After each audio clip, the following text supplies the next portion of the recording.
This all goes back to that comment that Stone Cold made during the podcast interview with Triple H when he said kayfabe is dead. And the reason why he said that is because so many people out there are worried about what's going on backstage, more worried about that than they are what's going on in the ring and what's actually a part of the story. And when I look at the story, I see Daniel Bryan slowly deteriorating his honorable babyface credentials. Because if you look at the situation, Daniel Bryan, he comes back, and the reason why I want to talk about this is because so many people want to focus on Roman Reigns and talk about how he's getting mixed reactions and stuff like that. But hell, if you look at Monday Night Raw, Daniel Bryan, he got a mixed reaction as well. And I think this has something to do with it. Daniel Bryan comes back, and what does he do? First thing he does, announces that he's going to enter the Royal Rumble. He's going to win the Royal Rumble. Go on to main event WrestleMania. We all know that did not happen. He got eliminated from that match, and then the very next week, after he gets eliminated from the match, what does he do? He does the same exact thing that a heel, Seth Rollins, does. He comes out and says he wants a match for the WWE Championship. And once you actually look at the story and get away from the whole thing where it's like, oh yeah, Daniel Bryan, he better be in that match. He better be in that match. He better be in the WrestleMania main event.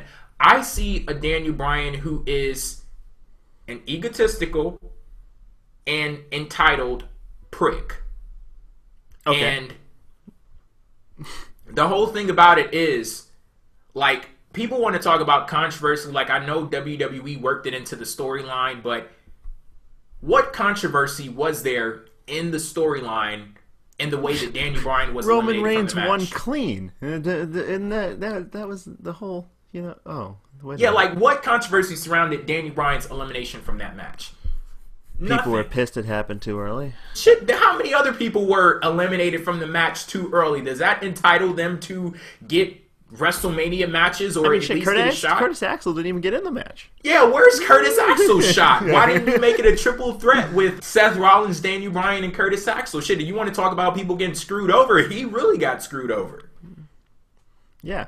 And I've actually been noticing this myself, and that both guys I thought were booked like crap on Monday. I also, per the Observer, their opening match lost viewers, and I believe their main event did too. So that's a good sign. You know, I get it, that's probably Kane and Big Show, but I mean, still, I don't think people are invested in them having a match against each other. And Daniel Bryan's coming off as the biggest whiner I've ever seen in my entire life. When he got into Roman Reigns' face, like, you were outside the whole match, no, you know, upset about a win. It just came off, and I know what Vince McMahon is thinking. Vince McMahon is trying to make Roman Reigns the guy who does not care if he gets booed or cheered, and Daniel Bryan the guy who is whining a lot, and that is going to result in people cheering Roman Reigns and less people cheering Daniel Bryan. I think they walk a fine line with that as far as Roman Reigns goes, because I think Roman Reigns hit the heelish side of that, because there's 3 points you can hit there, which is Cena, which is, you know, begging, which is coming off disingenuous, that you are so concerned with saying you don't care if people boo you that it sounds like you're begging people to boo you. There's the middle, which is cool. You know, you're a cool don't give a fuck kind of guy. And then there's the end of that, which is you're a jackass. So, you know, stealing the tag and spearing a guy and robbing people of seeing their move that they wanted to see Daniel Bryan hit, I don't think that's going to get Reigns cheered, and it didn't. But, you know, I did hear that mixed reaction for Daniel Bryan as well, and I think it just comes out of the fact that he has come off like the biggest whiner. I don't think people are necessarily invested in seeing these two guys wrestle. I think that whether it's they like both guys, like the Colorado crowd did last week, or any other reason, this is not being booked well. And Daniel Bryan looks like a jackass. Roman Reigns looks like a jackass. And who the hell do you root for in this feud? I think that what they're trying to do with what Charlie's saying, these three things, I think the one that they're trying to hit is that I don't give a fuck if you cheer or boo me type of guy. Now, whether or not that works out is you know, we'll see in these coming weeks.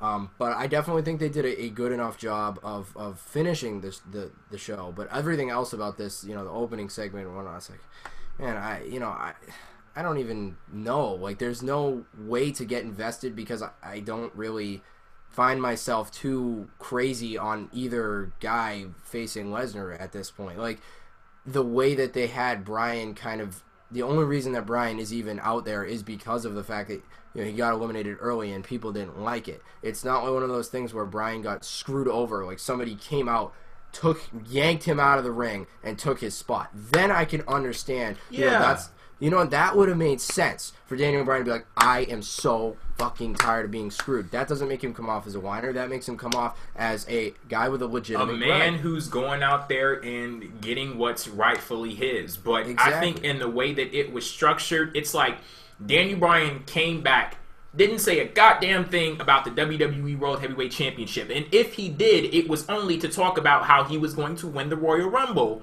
then go on to WrestleMania and win the WWE World Heavyweight Championship there. But the whole thing, the crux, was him winning the Royal Rumble. He made that his #1 objective. And then when he didn't accomplish that, a week later, he's like, oh yeah, remember that title shot that I never got? Yeah, I want it now. Why the fuck didn't you say that when you came back initially? Why didn't you ask for a title match at WrestleMania? That's my whole thing. Like, or even Royal Rumble. Like, why didn't he ask for a shot there? Well, yeah, that's what I meant, Royal Rumble. Yeah, like, why didn't he just say, well, I never got my title rematch? Why would he say, I'm going to the Royal Rumble to redo what I did last year? Why wouldn't he say, I want my damn title back? Because that's the last thing I had when I left. So, again, they kind of screwed it from the beginning with him even going into the Rumble. But that wasn't really the problem as much to me as this whole thing with him saying, I never got my shot after already having a fair shot in the Rumble and getting cleanly eliminated. Like, that really just kind of took away any substance. Like, on a completely out of the structure of a storyline type of standpoint, it makes some sense because it's like, man, it always seems like Bryan gets like the short end of the stick, whatever, blah, blah, blah, in terms of like way out of a storyline. But that's not what matters here. What matters here is the way that the storyline is played out. And so far, it hasn't really made a whole lot of sense.